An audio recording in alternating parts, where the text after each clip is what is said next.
What is good? What's good? We're back.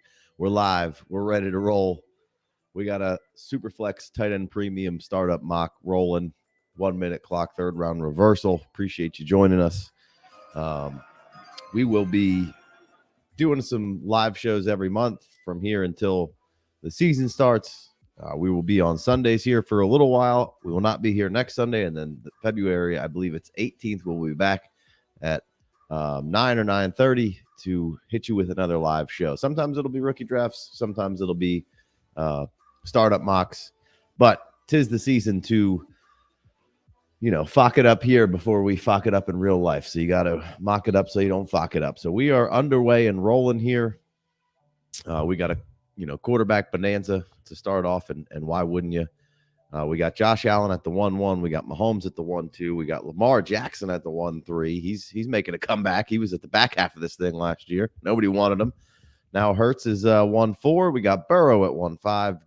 JJ, Justin Jefferson at 1-6, and then CJ Stroud at 1-7. So Burrow over Stroud. I guess that's all right. I'm not upset about that. I've heard people be mad at both ways. Yeah. How can you take Burrow over Stroud? How can you take Stroud over Burrow? It's like, well, who do you like more? Yeah. Can't go wrong. I can't Trade back a spot. I can't be upset. They seem semi-similar to me. It's just the recency bias of injury with Burrow, or else he would be unquestioned. Yeah, I mean, Stroud just put up a great year, and Yeah. I feel like their play styles, sort of similar, and how they win. They don't really have the legs per se that they use a ton, where those first couple of guys do. Then we get Justin Herbert. We got Anthony Richardson coming in at 1-9. So pretty chalk. Then we got Jamar Chase, 1-10. So, pretty standard stuff here as we get rolling. It'll be interesting to see how this one unfolds. We're, of course, doing slow mocks over on the Patreons to get our ADP up and rolling. We've got a couple in the under the belt now, so we can start, getting an average of what's going on, and we'll be doing shows and podcasts off what we're finding off that. So again, subscribe so you get the live shows and you get everything else we're putting out, because it won't just be rookies, which we're trying to give you at least one rookie show a week, as well as other dynasty shows, because it just isn't all rookies at this point. And I know some people prefer not even to talk about rookies for a little while here. I feel like rookies are the only thing that the audience is really that interested in right now, though. So yeah, I don't know. I find the opposite. I find that there's, fatigue a little bit. And I feel like there's a lot of people who, I don't know how you can know everything right now unless you're like a hardcore Devy guy, or all you do is watch. You don't even really mess around with pro. You just watch a lot of college, and all you do has been studying these guys, because it's a lot of work to get up to speed. And we're working on it, but not quite there. So I don't have definitive statements on all these guys, but we got some coming up, talking about Troy Franklin, talking about Brian Thomas Jr., kind of that 1-8 spot in rookie mocks, Superflex TE Premium, of course. So who will be there? I think it's too early to tell, but right now those guys seem to be the leaders, and I'm not so sure that I'm quite sold that those guys are going to end up be the leaders, or should be. I've dove deep into those two guys for sure. Like both of them, but I'm just not quite sure that's the spot that you need to be taking them. Maybe they'll fall back. I like both guys. I don't dislike them. Maybe this isn't the forum, but how can you? It seems pretty easy to put Brian Thomas up pretty high, just with the size and the footwork. He's got a lot of hands and the ball tracking. He's got some flaws. What is there not to like? There's a lot not to like when you watch him. I mean, it's just he's not as obviously you only have so many bulletproof prospects, and maybe even one of those guys in that top 7 that we're talking about bust. Probably certainly one of those quarterbacks will. 50% of them. So it's tough to say, and I leaned Brian Thomas, and then I got into Troy Franklin, and then I was like, well, maybe it is Troy right now. Maybe I lean slightly Troy, but then I keep going back to I just feel a little bit more comfortable with Brian Thomas. Franklin seems like a very nice complementary too, where Thomas could potentially be a one. I guess that's more what I'm looking for. Who's going to emerge, who can be a little bit more of a volume heavy guy and a number one. And I don't know that there necessarily is, because Keon Coleman's got some holes in his game. So anyway, we got rookie talk coming your way. We'll talk some through this draft. So ending the first round here, we got Amon-Ra St. Brown. We got Jordan Love at 112. We got T-Law at 2-1. So T-Law went from being 1-7 to 110 to, end of the first round, early second. So for all the shade I've seen on T-Law, the fall hasn't been too terrible. Caleb going outside the first round, I don't think I've really seen that yet. But so CeeDee Lamb goes 2-2. Caleb Williams goes 2-3. Then you got the running backs, Bijan and Brees going 2-4 and 2-5. Garrett Wilson at 2-6. Marvin Harrison 2-7. That's maybe the lowest I've seen him go yet, too. So then you got Christian McCaffrey coming in at 2-8. You got Kyler Murray at 2-9. Still a wonderful value there. Laporta, the first tight end off the board. Something I've been noticing about the tight ends and these slower mocks that we're doing. Now Laporta goes 210 here. And a lot of these other ones, there might be that we've done. There's been like one guy, and it's usually Sam Laporta that goes in the third-ish round. But then in the fourth and fifth round, you're still getting really solid value on tight ends. And in 1.5, I think there's a huge advantage there, especially if you're waiting to the fourth to get one of those guys who can put up wide receiver 1, points per game, which we saw that from a couple of these guys, albeit maybe not through the whole season. Like TJ Hockinson, I think if he would have finished the season, he would have been somewhere around 17 points per game in 1.5 point PPR. And I know Trey McBride, once he was getting full-time attention, he was putting up those kind of numbers, and Laporta's been very solid. You don't have Travis Kelce, and Pitts is kind of fallen down a little bit. So you don't have those guys who were like in the first round and second round. So here, busted my theory up a little bit, Trey McBride going in the third. But I really haven't been seeing. I've been seeing a lot of fourth round, really strong value on the tight ends, and Hockinson right now seems like a very strong pickup. You're just going to have to get Cole Kmet or Joku or somebody a little, maybe Schultz even later. So you need to get somebody else to get you through that period. And in 1.5 premium, I'll have no problem starting 2 tight ends who are getting good volume. Dude, I was starting 2 tight ends at the end of the last season in non-tight end premium. Yeah. I mean, I have Ferguson and McBride and Evan Ingram, and they were my bet in a deep. You got to start 3 or 4 flexes. What are you supposed to do? All these injuries? You can't make it through the whole season. Like, especially because nobody wants to build their team with any depth. You just want high-end targets, and then if one of them gets hurt, you're done. But like, I, made it to the championship doing that. Yeah. So you do what you got to do. You just need to get the best players on your team that you can find. Imagine that. Like, so it's crazy. So JT then leads off the third 3-1. Get some good love for him. Fields at 3-2. Seems like a really good value, but it's a sweaty button click because it's not about the fantasy points, as we always say with Fields. I think the fantasy points are always going to be there as long as he plays. Is he going to end up being traded? Where is he going to be traded to? Then you're on your second team. How long of a leash do you get? If it's not great for a season, then next season, is it rumblings of, are we going to draft a quarterback? What are we doing? And then maybe we're on our third team, and you know how that goes. Sometimes it might take a minute for you to even get back on the field. So it's a solid pick as long as he can stay the starter somewhere, which I'm not necessarily a Justin Fields hater. It's kind of the reality of the path that we're on right now. So Malik Neighbors going 3-3. I like that. And then Puka at 3-4, Olave at 3-5. We got McBride at 3-6, AJ Brown at 3-7. Woo! That's a fall right there. And we talked about it on the last live stream we did. It just little volatility right now. Some chinks in the armor there with kind of the Eagles, and especially AJ Brown. It just seems like a little. Is it a buy window then, you think? It certainly could be if people are a little down on him, but it's again a little bit sweaty click there. Mm-hmm. Tyreek Hill 3-8, Jalen Waddle 3-9, Brock Purdy 3-10, Tua 3-11, and Mark Andrews rounding out the third round at 3-12. Then you got Brandon Ayuk and Devon Achane coming in at 4-2. Is that too low for Puka there? We get into semantics, I think, sometimes with too low on things. It's like, he could have went 210, but he went 3-4, and that's just kind of how drafts are going to go. There's going to be some volatility in room to room, draft to draft. And we're doing a mock here. So it's sometimes I intentionally don't take players in certain spots to kind of see where it feels, or I will take somebody in a spot to see how that feels. Like, did I like that? Then when I look back at that in 2 days, am I going to be excited about that? Or am I going to be like, don't really love that? So that's kind of the point of this. And you're mocking it up. We're only doing, I believe, 15 rounds here, just in the effort of time, because you get a minute to pick. So usually you'd obviously have more players that you'd be drafting, and you'd be able to, build a little bit of depth there.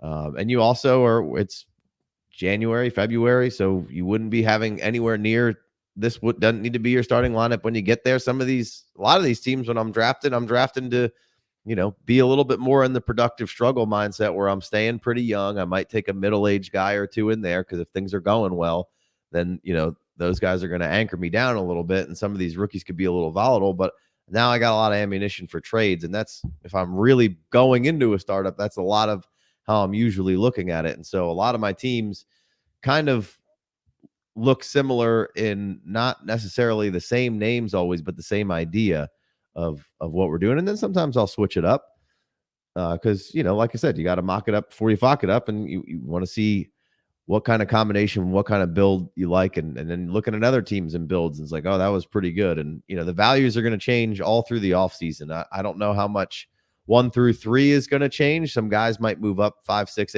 8 spots and drop 5, 6, 8 spots here and there. And then, just like we said, there's volatility in there from, where Puka goes in this one and where Puka went in the last one, which I think was 210. Some people say Gibbs has got to go be the RB1, before all those guys. And Gibbs was tremendous. I still would probably lean Bijan and Breece over both of them. We got a Cornerstone rankings video with the RBs coming out, all, ranking the top 12 under 25 RBs. We kind of get into it there. But, Gibbs was awesome. He only had 182 attempts, but 945 yards, 5.2, yards per attempt, 10 TDs. That was 8th overall. Yards after contact per attempt, 3.12. That was 16th overall. Missed forced tackles, 40. That's 17th overall. Now, if you're doing missed forced tackles per attempt, he's probably up near the damn top, because, like I said, he's only got 182. I think Breece might have been close to the leader, and he had, he had 222. Breece was 12th overall.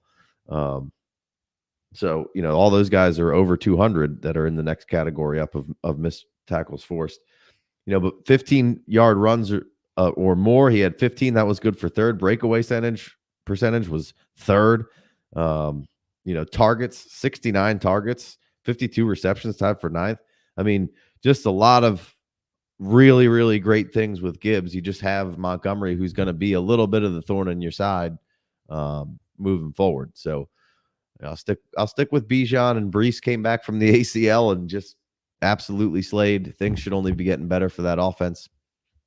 So let's pick this up in the fourth round here. We got Ayuk 4-1, Achane at 4-2, 4-3 TJ Hockinson. We got Devonta Smith 4-4, Nico Collins 4-5, Jared Goff 4-6, Drake London 4-7, Jaden Daniels 4-8, Kyron at 4-9, getting a little respect there. Like to see that. DJ Moore at 4-10, ETN at 4-11, and Pittman at 4-12. ET going at 4-11. We're in a mock right now. I think I got him at 6-11 in the mock that we're doing, a slow mock that we're doing right now. Like, he just, the disrespect, just fell down, and that's RB2 from last season. Yeah. Not anywhere near where he was in the efficiency of the 2022 season. But I think the Jaguars' offense overall was, underwhelming. Didn't quite take the step forward that we thought. And I think a lot of that is, Trevor being banged up through a big chunk of the season. And the reason he's banged up is because the offensive line wasn't very good for a large chunk of that season. So they need to improve in that area. Plus, Kirk goes down in times for a large chunk of the season near the end there. And Kirk seemed like once he was down, the cog seemed like he was a much bigger cog. Same thing with Zay Jones. Yeah, Zay Jones. They really had all those guys together, and when they went down, there was a missing piece. Clearly, more so with Kirk. And everybody's mad at Calvin Ridley, making him a good value right now in these drafts. He may not go until the 8th to 10th round here, and he was really a pretty decent receiver. He got better. He could re-sign with them or not, but I mean, there was a lot of meat left on the bone as far as fantasy points for Calvin Ridley. So, he's a little older, so I get it. You're pushing him down, and maybe you were disappointed because you had high hopes for him, and that's usually what happens, all right? we go through this whole thing, and guys who we liked and we were hoping we're going to take a step forward, or really maybe they underachieved a little bit. Well, I found a lot of the times, if I just go right back to the well on those guys and buy the discount again, it almost always pays off. I mean, I shouldn't say almost always, but a lot of the times it will pay off. So you're going to get a nice discount on a lot of players this season. We're going to kind of see it here as this draft unfolds. I've been seeing a lot of the times in like the 7th-ish round, you're getting some really 7 through 9, you're getting really solid running backs. Now we got Rachaad White going a little earlier than I've seen him go in a few drafts here. So we'll see how that plays out. You kind of have the same thing with quarterbacks. After you get through, that 3rd round with Purdy and Tua and Fields, you get to the Goff and you get to Jaden Daniels and Drake May going at 5'4". That's super late. Deshaun Watson, and now you're just in an area where, I mean, the quarterbacks left are all, I like Kirk. He's on IR, coming back from an Achilles, and then you got Baker Mayfield in there, who's kind of your last, and then Stafford. Last year was somebody who you could get in the 10th to 13th round. This year, I think because of the way the quarterback dries up, I see him a little bit more going in like the 8th to 10th round here, which really hurts you when I was relying on a guy like Stafford in the last go round, but I don't know who it's going to be this year. It doesn't seem to be anybody really presenting themselves. So we'll address that a little further. Stafford pretty late though. Well, not as late as, like I know you were doing something else, but like he goes in the 8th to 10th round now, where before he wasn't getting touched before the 10th round. And sometimes you could even snatch him up in like the 13th because nobody wanted him. They were like, now it's like, all right, well, I think it's mostly because as we go through this, we'll kind of double back on this, but the quarterback market just dries up, pretty heavy. And then you're like, well, who do I even trust as a starter? So here real quick, Mystic Flame, we've been going back and forth in the chat about TJ Hockinson. He said that the 4.2 value was way too rich for him. And I was like, I mean, I don't dislike the Hockinson value there. He's like, well, I don't know about the QB situation. He's not even going to play a lot of next year. He just had surgery. And I'm thinking, well, if he didn't just have ACL surgery, he'd be a 2nd-round pick in tight end premium. If you knew he was going to do what he did last year, next year, he'd be a late 2, early 3rd-round pick. You're getting some value here. Maybe 4.2 isn't a ton of value. I think in the last one we did, I might have got him in the 5th round or something. Yeah, that's what I was saying to lead this off. The tight ends were getting pushed down a little bit in all the mocks that we've done. This one that you had a few more sprinkled in there, so I think that brought Hockinson up a little bit, and you can see how that ebbs and flows. But yeah, So are you worried about Hockinson? No, why would I be worried about Hockinson? Like you just got to go. Like people want to say QB situation, ACL. It's like done deal. That's all they need to think about. But it's like we're playing Dynasty. Name the last guy who came back from an ACL who didn't come back all the way, if not better. Like I don't remember one in any recent memory. Like that is like Breece Hall came back and nobody wanted to draft him, and all Breece Hall did was fucking crush. And they were terrible. Still only 26 years old. Like Javonte Williams, I guess, could be your a case study there, but he had a pretty bad knee injury. Now Laporta went ACL, MCL, or Hockinson went ACL, MCL, but I don't care if Hockinson doesn't play till week 8, week 10. Like I just said in the beginning of this, in premium, he was scoring like 17 points per game, man. Yeah. Like that's crazy. And quarterback numbers. Does Kirk come back? I don't know, but I find it hard to believe a lot of the times that like everybody was making the argument for the Stafford thing last year. Like, you think the Rams are just going to fucking sit around and not go find a quarterback that can facilitate an offense? They're worried about Puka because how long is Stafford going to be there? Right. It's like they'll figure it out. Right. Not every team can. No. But I think the Vikings have a good thing going on. Stefanski seems like he's got, it's not Stefanski. He's the Browns. Right. What's I'm drawing a blank on his name. He's a Rams guy. He's a McVay guy. Drawing a blank on his name right now, but I got faith in them. There's no reason that if they don't have a plan at quarterback that they don't bring Kirk Cousins back. Kevin O'Connell. It just doesn't really, it fits too much. Justin Jefferson's been vocal about loving Kirk. I think all the guys on the team like Kirk. I mean, I think seems like he might be back. As much shade as everybody throws at Kirk, he's a pretty solid QB, and fantasy wise, I'm not worried about anybody if Kirk's there. Oh, sure. So no, I don't worry about Hawk and the knee injury. If he was 30, right, 32. If he was Travis Kelce, then sure, I'm worried, but he's 26. Yeah. He'll be 27 in July or August or something. I was just looking at his birthday. So no, not terribly concerned. It is a little higher. You have been getting better value on him. So this is, like I said, the tight ends got pushed up a little bit here. McBride and Laporta went a little earlier than I've been seeing him go. I think that's where they should go. But yeah, Bowers is all the way down here at 5.2. So yeah, if you're going to say Brock Bowers or TJ Hockinson, if I could get better value on Bowers, I guess I'll take the shot on that. But Hockinson I know is going to be great, and Bowers we think he's going to be great. So. Yeah. One more point I'd like to make on just people that like to go in and say, oh, how could you take this guy here? How could you take this guy over this guy? He shouldn't be in this round. He should be around later. When you're in these mocks, and if you treat it like it's a real draft and you want to go get the players that you want, like we said, sometimes we play it a little differently. Sometimes we don't take the player that we want because we want to see how far the rest of the room will let this guy fall, because I'm not going to miss out on him. It's a mock, right? But if you treat it like it's a real draft and you want to get the best team, sometimes you have to reach a little bit, because he's not going to be there on the next pick. It might be a whole round and a half before you get to pick again, and that player is not going to be there. So you might have to reach a little bit to get the guy you want. So try not to get too hung up on whether it was, this guy went in this round, it should have been the other round. Like, you just never know. And it's a mock, and it's like we're talking about Hockinson 4.2, maybe not the best value, but the idea in general, taking Hockinson, later in the early rounds of the draft is still valid of why you're getting a discount on him and taking advantage of that, playing Dynasty. We got a little bit of patience. We got one going right now. Hockinson went 5.6. I think I took him. No, it was easy. Let's see. That was easy to do. The last YouTube mock we did here. That was too much of a value. He shouldn't fall that far, I don't think. Last live one we did, Hockinson 5.6. Again, but like I said, Laporta went 3.3 in that one, and McBride went 4.9 in that one, and then Bowers went 4.10, and Andrews went 4.11. So it just takes a guy or two in the room to make a run on the tight ends go at different times. So that's just how this goes, and that's real life too, man. You get in a mock or you get in a draft, it takes one guy, and then if there's two guys who are fine with reaching and throwing off the balance of everything else, that's just how it goes. Then you got to go reset and go find.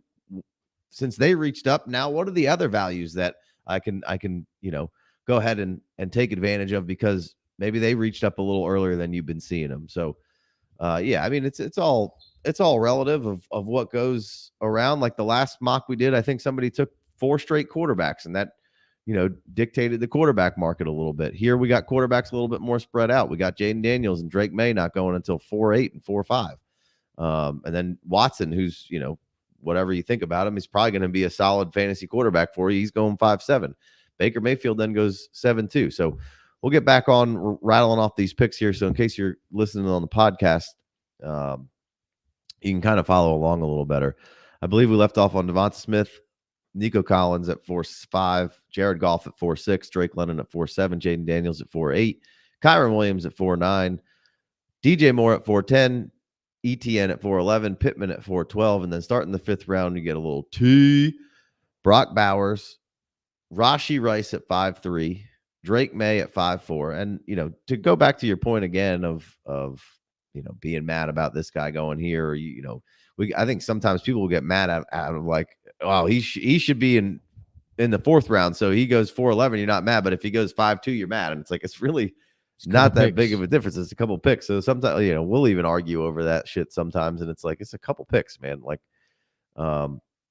so anyway, then we got Tank Dell at 5.5, Zay Flowers at 5.6, Deshaun Watson at 5.7, Kenny 3 Sticks at 5.8, DK Metcalf at 5.9, Rashad White at 5.10, Dalton Kincaid at 5.11, and Jordan Addison at 5.12. And if you are listening on the podcast, we are doing this live on YouTube, obviously. So make sure you go over to the YouTube channel and hit subscribe on that thing, so when stuff like this comes on. Every other Sunday is what we're going to aim for at this point in time. We're 1 for 1 so far. But there's a link down in the description to the draft board if you'd like to look at the results of the draft while you listen to the show for your pleasure. So Travis Kelce's sitting here at 6.1, so he's finally gotten out of the first 2 rounds. He's dropped down to 6. Then we got JSN at 6.2. Jacobs. This is what I was talking about. Now, like I said, Rashad White went a little earlier than we've been seeing him, so maybe drove again the running backs up a hair here. But Jacobs going at 6'3". You got Pacheco at 6'6", Cook at 6'9", and Barkley at 6'11". I mean, what a great spot you're in right now to get some running backs here that, you can stab at the top couple through the first 3-4 rounds, and then you can wait a round or two, and all through what I've been seeing is 6 to 10, you can usually find some pretty solid running backs. So the running back position getting pushed down outside the top guys has been great in these drafts. I've been really, really enjoying, how you're able to go through and kind of snag some really solid running backs here later. Josh Jacobs right now is an ultimate buy for me, and Saquon Barkley's a buy. Both of those guys are potentially going to be in different places. Then you get Bryce Young at 6'4", Pitts at 6'5". So Pitts is, same round as Kelsey. Then Kittle at 6'7", Ferguson getting a little love at 6'8", James Cook at 6'9", Rome Odunze at 6'10", Saquon at 6'11", David Njoku at 6'12", and then Mike Evans kicks off the 7th round, and there goes Baker Mayfield. So he kind of hangs around. It's like, what do you do with Baker Mayfield? He's kind of like the last quarterback outside of Stafford that you can draft that you feel like you're at least going to get 1 year of starts from. Then it gets down to Geno and Daniel Jones, and you got Derek Carr down there, but we don't really know. They're going to ask him to restructure, and then is he going to be on a new team here in a year or two? You can get by with Derek Carr. I don't mind grabbing Derek Carr, but Russell Wilson, I think Russell's got a little juice left in the tank, but so it's just a lot of buts. And are you where you're in the 7th round there? Like, you could be taking really solid players that are going to produce for you. Whereas, the quarterbacks that you're starting to take through there, I would feel a lot more comfortable taking them in the 10th round instead of the 7th round. Where I know I can get proven talent that I really like here. So there goes Baker, and Baker was great this year, and I think we'll see how he survives the post Canales era in Tampa here and see what they do. I mean, he may not even be a buck. Who knows?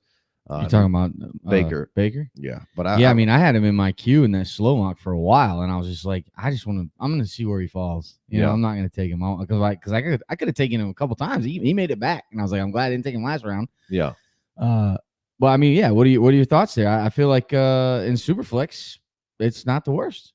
It's not the worst. It's just you're gonna get a year. We just hopefully he can put together another good. If he doesn't have another good year, then it's just back to some volatility. Yeah. And I think Kirk here. Well, I'll run through the round here. We got Jaden Reed, Deebo Samuel, both strong picks there. Javonte Williams at 7'6". He's been buried. Be interesting to see kind of how the Broncos move next year and what they're going to be. But it seems like they're going to be going in a completely different direction of where they kind of were. So, but I think Javonte's a pretty solid value there. Stephon Diggs at 7'7", Devontae Adams at 7'8", Mayer at 7'9", Terry McLaurin at 7'10", Cooper Kupp at 7'11", Tajay Spears at 7'12", Alvin Kamara, Jalen Warren at 8'2", George Pickens at 8'3", Swift at 8'4", Kirk D. Cousins at 8'5", Najee Harris, and then Matthew Stafford at 8'7". So, that's what I'm kind of talking about here. Yeah, I love the idea of taking Kirk if I'm hurting for quarterbacks. Once we get into that 6 through 8 round, I think he's going to probably play until he's 40. We just got to get through this injury here and figure out where he's going to end up. But, it's been just a really solid QB2 for you, and I think he will be for years to come. I definitely feel the most comfortable with him out of, all the Bakers and Bryce Youngs and, kind of guys that you get after all the rest of the guys that you feel fairly confident in dry up. And then Stafford at 8'7". Like, I loved taking Stafford last year. I don't really love taking Stafford at 8'7". But he's probably going to produce. He's going to have QB1 weeks for as long as he plays, and then he'll be a very good QB2, for as long as he wants to play. Which is... Who knows? But him and Kirk are both 35. He's offered ACL. He's offered a lot more. Achilles, right? Achilles, yeah. He's got some more money on his deal, Matthew Stafford, and winning, makes you want to come back and they're in a good spot and stay around, and they're in a really good spot. I mean, they've been doing great with late round picks for a long time. Mm-hmm. They've hit on a receiver, they hit on the running back. Their offensive line took a huge step forward. So as they continue to build, they finally have all their valuable first and seconds back, which they can either trade around and get veterans, or go ahead and make those picks. And, at the rate they hit on the back end, you would think that they could pick a couple of, franchise changers up in the front end. So, but let's see, what was Stafford last year? QB, pull it up. Hit the button. Where's the button? Stafford. Which these numbers are always a little different, but yeah. So does it not give it to me on the? I thought it did, but I didn't see it there. So Matthew Stafford at 8.7. Christian Watson at 8.8. Godwin at 8.9. Love that.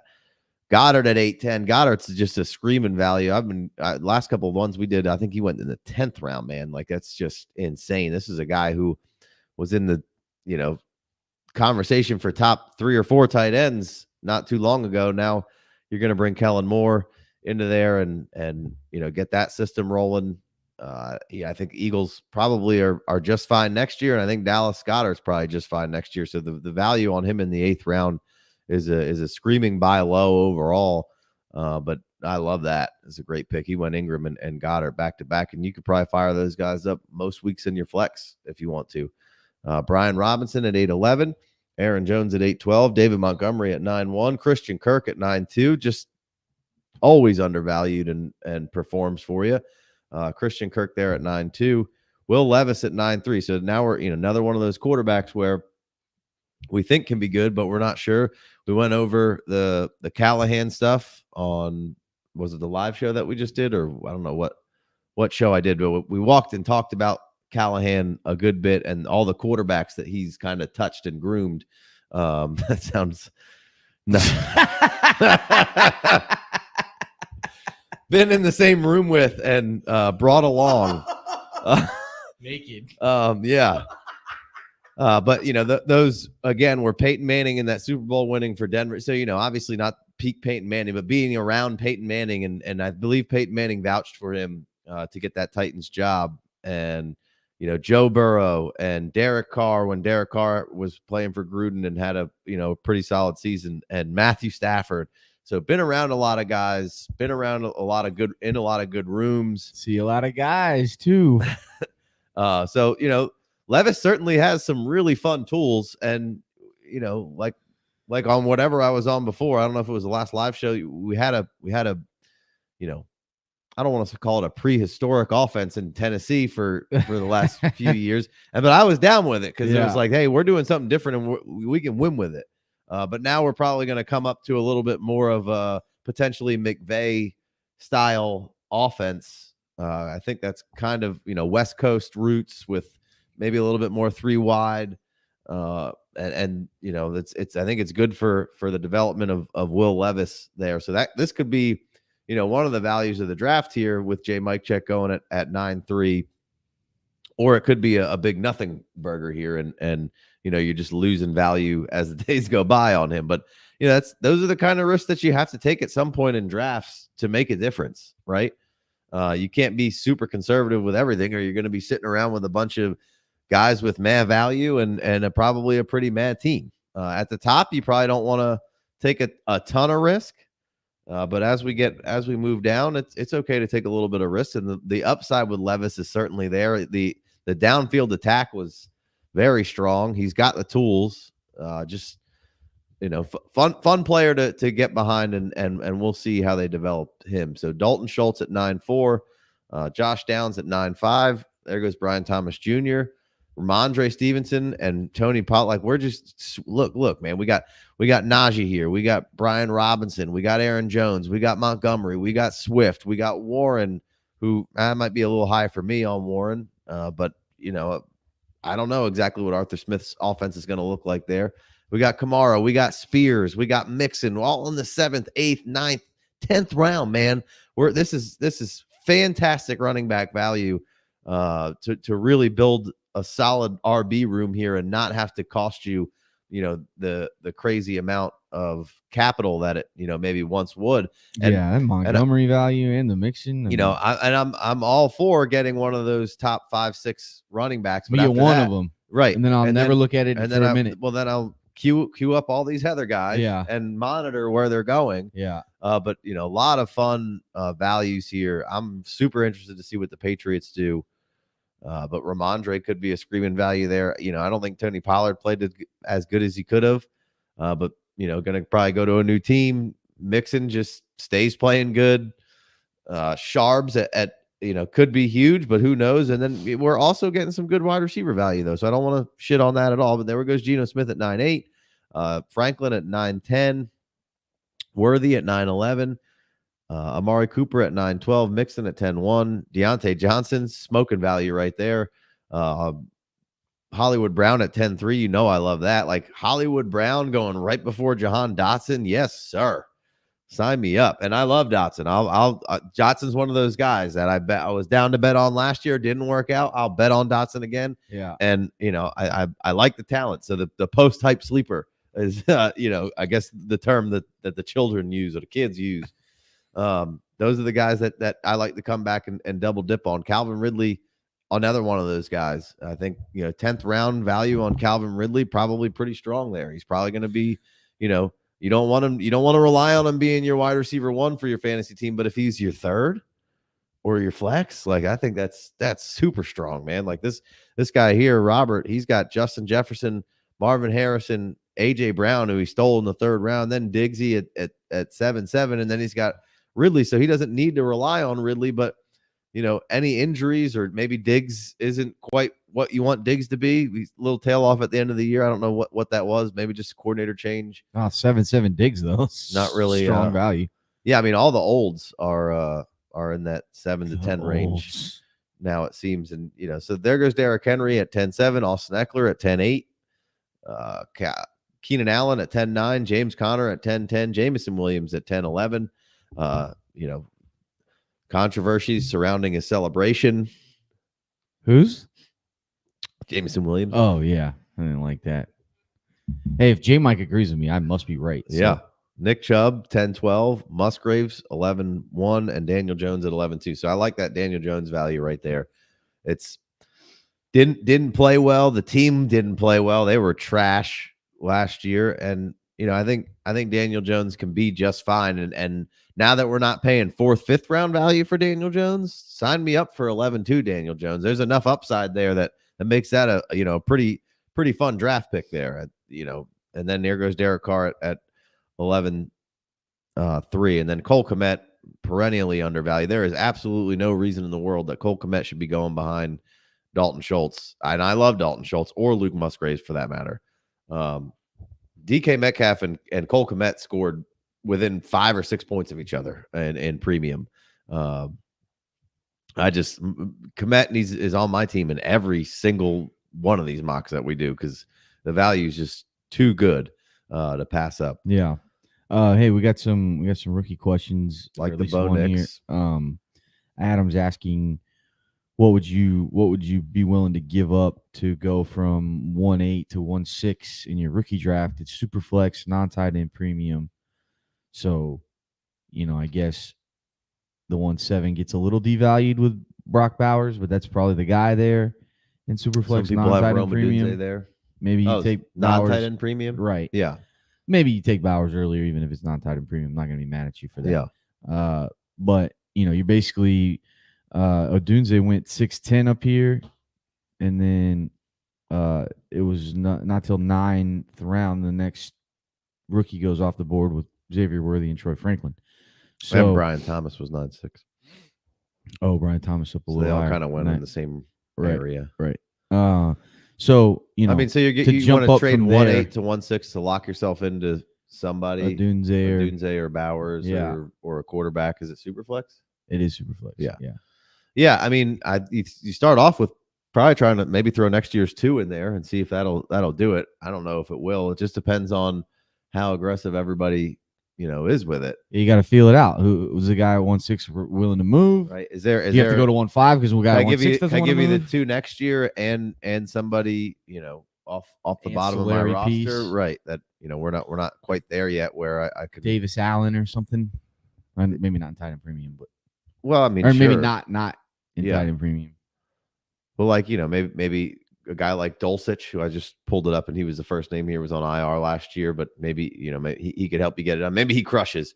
That was just the first name that I saw when I pulled this up. But yeah, I mean, you could throw in a second and a low ranking player that has, maybe some fun upside here or there, and kind of take it from there. But I don't think that's a bad idea. I'd like to get into the 1.6 range, 1.7 range in tight end premium if I can, from 1.8 through 1.12. So that would be something that I'd be interested in doing if I can find the right partner and find the right value to be able to make that move up, because I think as far as right now goes, I don't know that there'll be anything besides everybody. A lot of the analytical people really hating on Rome Odunze. That might be the only thing that drops a little bit of value, but he's not going past 1.7 in Superflex tight end premium. I don't think any of those guys should or will jump Rome Odunze at this point.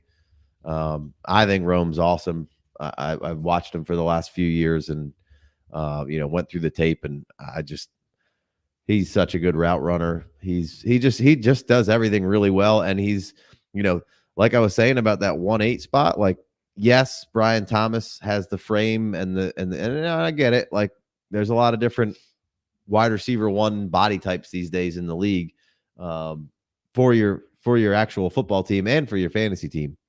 So they can come in all different shapes and sizes at this point. But Rome Odunze just has that classic build, that classic frame. I think the speed's pretty good. The route running, he just does a lot of the little things. It seems like he's just a lot more refined than almost everybody else in this class, and he gives you the wide receiver one vibes that a lot of these other dudes below him don't. So I can't see him kind of falling out of that conversation, although some of the analytical people want to use some of the metrics from 22 and 21 to knock him down a little bit. But you're not going to get any of that from this guy. I like Rome a lot.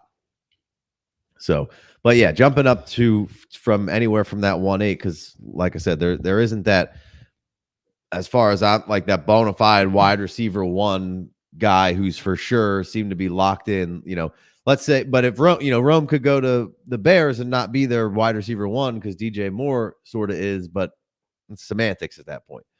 So you're saying maybe you get a discount and land them at the 1.8 potentially? No. I don't think so. I'm saying I want to move from the 1.8 because there isn't. Just don't think there's another guy that profiles like that kind of player. So I want to get up there. So I think that's a good move. We got another rookie draft question. This one is a 1 QB league, and he's talking about trading 1.5, taking the 1.10, packaging that up to move up to 1.03. So trying to move from 1.5 to 1.03. Giving up the 1.10 and then potentially getting back a 26 second. What was he giving up? His 1.10 in a 1 QB to move his 1.5 up to 1.3, and then maybe getting a 26 second back. So what are you getting at 1.3 there? Rome or Neighbors? With one quarterback? You're probably not getting Neighbors, right? Neighbors is 2. Probably Rome Odunze. It's Harrison, right? And then 1.5, you're probably getting Bowers or... Yeah, is this tight end premium, Mez? Because if it is, I think it's probably worth it to go grab the Brock Bowers or Neighbors, whoever falls. If not, it'd be Rome most likely too at 1.3. Well, if it's tight end premium, then Brock could probably go at 1.3 or maybe 1.2. He's saying he'd get a second back the following year. No, 26. And 26. Well, you got to give me the 25 back. I want the 25 back. Second, if that's what we're doing. You can you can get out of here with giving me 2 years away from here. It's not tight end premium. And then, I would also probably be looking to swap if that's what you want to do, which I don't hate it. It's going to cost. You got to pay to play. It's going to cost. I mean, I'm okay with moving up there if it's kind of, when you don't have the quarterbacks in there and it's not premium, it's kind of the same tier break that we're talking about. 1.10 is a little rich, but you're getting back a second. And then if I could maybe move one of my seconds from this year up a couple of picks, now we could definitely be cooking. Maybe you then swap some thirds back with him, or swap a fourth back with it. Give him a next year's fourth, or swap or move. You move your second up this year with him, and then you move a fourth back. In that same trade. So something like that would be where I would kind of start if that's what I want to do. So picking up here, we were at Jahan Dotson at 10.4. We had Sharbs at 10.5, Calvin Ridley at 10.6, Henry Eckler. We went over that. We got to the end of that round. Musgraves, Daniel Jones, Derek Carr, Cole Kmet, Bo Nix. That is our first rookie quarterback out of the big dogs, not the non-big dogs that go here. But again, that's going to be, figuring out if it's Nix, McCarthy, or everybody hates Penix, and I love Penix. So which one of those guys gets the draft capital is going to sort a lot of this out, where these guys end up going and who goes first. And whichever one of those guys gets a first-round draft pick, or if it's multiple, or look, I think it's going to be maybe all three of them, because just the state of the quarterbacks and the state of the teams right now, picking in those mid rounds, a lot of them could use a quarterback, man. And if they can get everybody to agree to say, hey, we're not picking any of these guys in the second round, that would be great. But I don't think that's what's going to happen. So if you like one of them, you should probably take them. You get the 5th-year option if you take him in the first round. So if you like your guy, take him. But that'll sort a lot of this out. And I just, you go through the list and there's so many. Raiders need one, and potentially the Broncos need one, or it seems like they're going to get rid of Russ. They need one. The Vikings could potentially take one.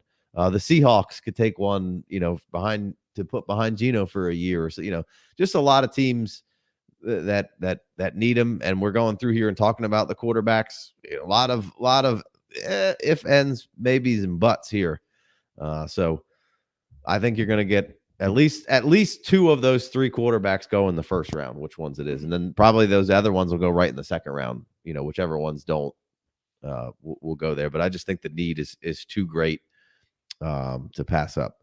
So Bo Nix, then we got Roschon Johnson, Blake Corum, Sutton goes 11-8, Pratt Freiermuth 11-9, Russell Wilson 11-10, Romeo Doubs 11-11, Romeo Dobbs, A.D. Mitchell at 11-12, and then there goes Michael Penix at 12-1. Kendre Miller at 12-2. He'll be on all my buy lows all off season long. Quentin Johnston 12-3. I know nobody likes Quentin Johnston anymore, but I mean, and there's, I'm sure there's a million lists out there that he can't be good because he didn't hit this threshold on whatever number. But he's not dead yet. So just, it's okay. Like he's obviously all those other first round wide receivers that they're all way up here in the 5th, and there's Addison and Flowers and JSN all holding strong value up 5th, 6th round. Quentin Johnston's dropped down to 12-3. What did we like about Quentin Johnston? Some of the traits. Was he refined as some of those other guys? Absolutely not.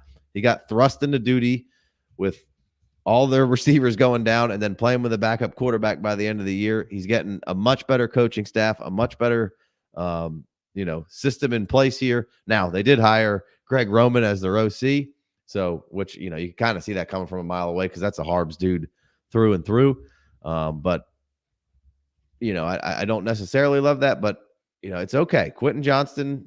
Now maybe they take Neighbors, and that's even worse for Quentin Johnston. But Mike Williams and Keenan Allen are both. Mike Williams has got to be close to 30 if he isn't. Yeah, and Keenan Allen's 34. No. Keenan's not 34. You always be talking about how old Keenan is. He's only 31. Mike Williams, I would say, is 29, if not 30. Yep, 29. Keenan Allen might as well be 34. No, right. Man, get out of here. Disrespect on Keenan. He's 32. Well, he's 31 right now, but yeah, there's a 31 next to his name for sure.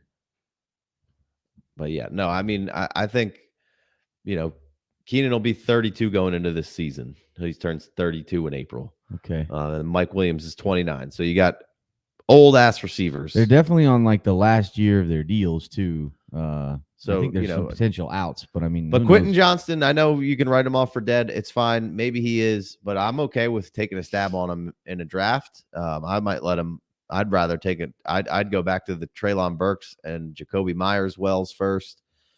Maybe even stab on Judy again at 12 before I took Johnston. But he'll once he falls closer to the Wan'Dale Robinson area, another round, then I'll take Quentin Johnston. I'll just throw him down. I don't need him. I'm not Treylon on him. Right. I love it. Well, I'd rather have Treylon than Quentin Johnston. Yeah. But yeah.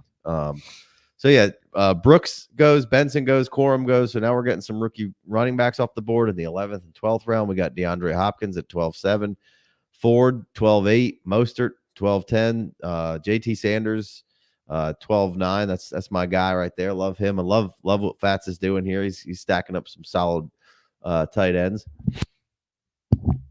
Derek Carr was the other round. Chase Brown, love that stab, 12-11. Loud McConkey going 12-12. I think he went a little earlier in the last one, but he's got a ton of love at the Senior Bowl. He's going to be moving up draft boards real high. I could see him being in the first round of rookie drafts here without much problem there. Marvin Mims at 13-1. A little worried about Mims moving forward. But the analytics guys liked him, so he's got to be good. So they'll find a way to stat pad him a little bit since he didn't perform. But Jacoby Myers 13-2, McCarthy 13-3, Treylon 13-4. Love that. I'll buy in Treylon again. Tucker Kraft 13-5. We talked about this last time. We'll probably talk about it a lot. What Packer to own? I don't know, man. I have no idea. My take on it is they weren't all healthy at the same time. They come into next season, they're all healthy. You know which ones I want? I probably want the cheapest ones. So if you're going to give me Kraft at 13-5, I'll take a shot there potentially. There's probably some other guys I might want to take a shot on, but Kraft showed you could play. I'll take Wicks. I just saw him get drafted somewhere next round. I'll take Wicks. Give me the cheaper guys. Will Christian Watson smash? He's certainly has all the potential in the world to smash, but we don't really know how the distribution of the ball is going. Jaden Reed seems to be the safest. He seems the guy that they'll manufacture touches for, but we don't know. Romeo was great down the stretch for the Packers, and we know that Love and Romeo have a nice connection brewing there. So Aaron Rodgers going 13-9. He could probably bail you out of a bad quarterback situation here. He's the guy, but it might only be 1 year. Keon Coleman going 13-10. Wandell 13-11. Love that. He's going to be a guy I buy a lot of. Braylon Allen 13-12. Bucky Irving 14-1. I mean, that is outstanding value on these running backs. I love Bucky Irving. He's going to be high up in the rookie running back rankings for me. Will Shipley 14-12. There goes Wicks at 14-3. I'll buy all that Wicks in the 14th round. Mingo, same thing. I'll buy Mingo too, man. That was just an underachieving, ugly team. He got some volume last year, didn't do anything with it. He wasn't a guy who needed to be counted on in year one. I didn't think. They probably overdrafted him a little bit, but I think there's some good stuff there. And now they're going to be moving forward with Canales there. So I like the development of some Panthers, and he's seemingly going to be somebody that they are going to have to force feed targets to once again this year, unless they come in with, just 3 more wide receivers, which they very well, they should at least at the very least be taking receivers stabbing at the in the 5th, 6th, 7th round there. So Algier 14-5, Mike Williams 14-6. That's probably that's really good value on Mike Williams, right? Because if he plays, when he plays, he's solid, right? Yeah. But yeah, he's had some neck stuff, he's had the knee stuff, he's had some back stuff. So a lot of things you don't like to see, especially on a 29-year-old receiver, but that's all baked in there at 14-6. That's really good value. Shakir really coming alive. They don't have any. That's a great pick for that's the late round wide receiver pick for me right now. Really coming alive. Diggs, we don't know what the future is. Gabe Davis is in a contract year, and outside of that, who do they have? Nobody. So, and the fact of Shakir was showing signs of promise. He would just be inconsistent at times and not catching it when he really needed to. And this postseason, in front of a lot of people, I thought you saw Shakir really come around and start to get, if he can just be in the tree of trust with Josh Allen, I think that's going to be a smash pick there at 14-11. Gibson, again, love Antonio Gibson right now, 14-8. Let me get all that Antonio Gibson. Didn't get used a ton in Washington this past year. He's going elsewhere. I still think there's a lot of upside with Antonio Gibson, and the risk is baked in here at 14-8. Love that. Zach Moss 14-9, Zamir White 14-10, Elijah Moore at 14-11. We saw some good stuff out of Elijah Moore for chunks of the season last year, so that's a very nice stab there. Jalen Polk 14-11. Roman Wilson at 15-1, getting some Senior Bowl love and buzz. You don't get to see the aerial attack a ton with Michigan. So Roman Wilson, you didn't get a whole lot of looks at him. And now in the Senior Bowl, he did work in the one-on-one drills. and really rose up a lot of boards, I think, for a lot of people. Juwan Johnson, 15-2. Estime, another one of those rookie running backs. You're getting some great value on these rookie running backs. That's not going to last. Those are all going to come up probably into that, 9th to 11th round, I think, at least the ones that get decent draft capital, 2nd, 3rd round, which I believe will probably be the guys like Bucky Erlin, Braylon Allen, Trey Benson, Estime. I really like Estime. Jalen McMillan's, was Polk, McMillan, and Adunze are all on that Washington team. McMillan, I really like him. I could see him being a riser. Aiden O'Connell, nice shot in the dark there at 15-6. We don't know who the Raiders quarterback who's going to be. Maybe it's going to be him.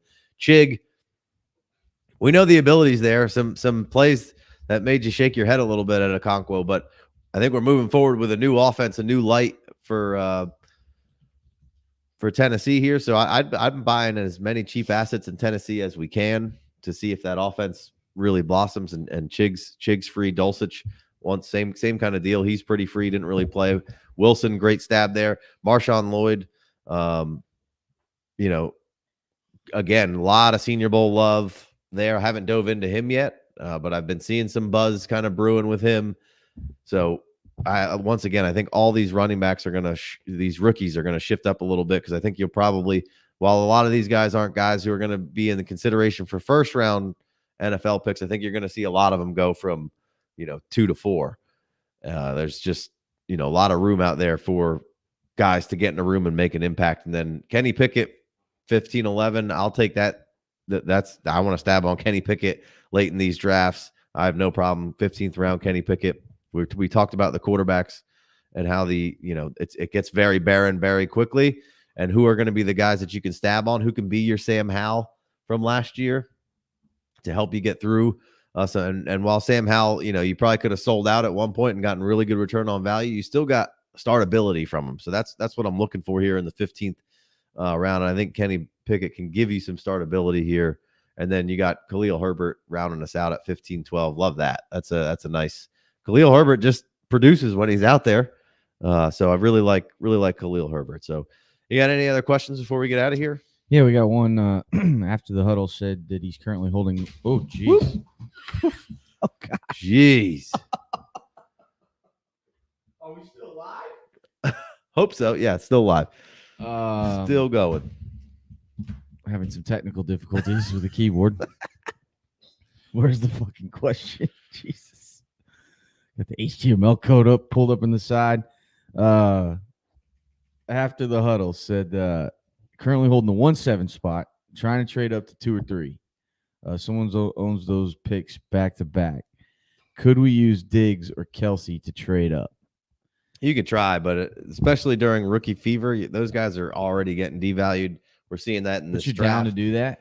Yeah, I saw some other question of a guy trying to move up from 2.5 to 1.7 or 8 using Debo, and I was like, man, Debo's so much fun to have on your team. Debo's a lot of fun to have on your team, but he's 28 maybe, and just plays with just the way he gets reckless. Right. I mean, he doesn't. They did dial back the rushing attempts. He could be. I mean, he was awesome. He scored a ton of touchdowns this year. He's the heart and soul of kind of their attack. I mean, if you've been watching the playoffs, they've praised him, but he just doesn't seem the guy who's going to be Keenan Allen going, being 32. Productive late in their career at. And maybe he will. Maybe he's clearly built different than a lot of those dudes, but he just takes a beating. So if you could get up there and get one of those, if it's Superflex tight end premium, and you can get from Debo and the middle of the second up into one of those upper echelon guys, the disrespect for Debo in these drafts is real a lot of the time. So I'd be fine with that. What was the other guy's question? What was it? Trying to figure out if it's Superflex, but he's trying to move up from 1.7 to like 1.2 or 1.3.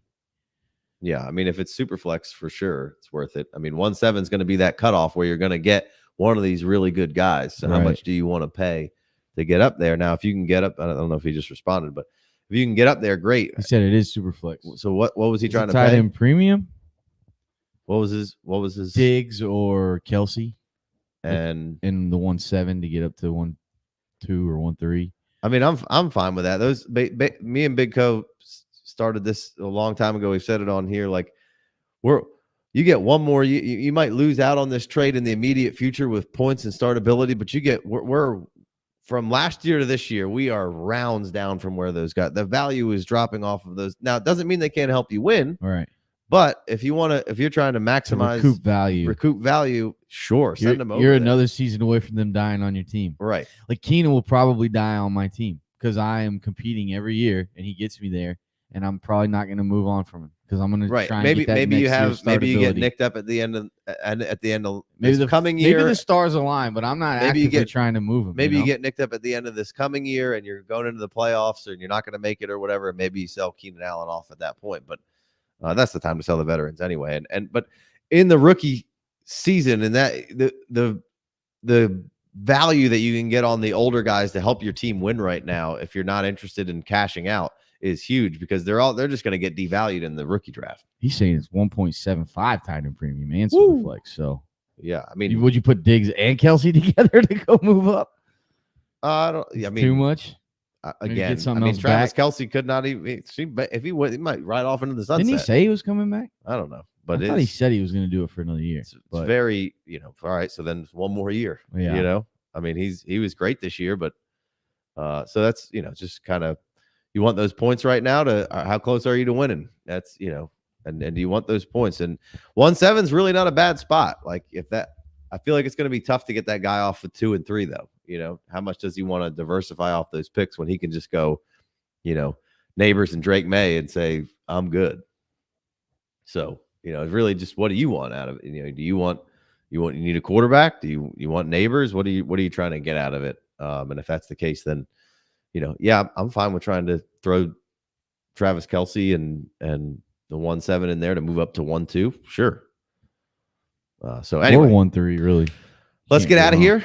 Again, you can follow us on the Twitters. That's a good way to get, we'll throw it out at the end to fill the last couple of spots with the public. So you can find us on the Twitters at the FF Dynasty. Of course, the best way to do it is to holler at us in the Discord, get the $5 holler. Then you're getting in the slow mocks. Then you're getting first crack at these. And sometimes they fill up with just the patrons and I can't throw it out to the public at the end there, but I like to try to get a couple of public guys in here to switch it up because we're always drafting with the same, Patreons, and I'm not in this one. So, but yeah, $5 holler on Patreon. You get 3 extra episodes a month over there. We appreciate you guys. We'll be back on, I think it's the 18th of February.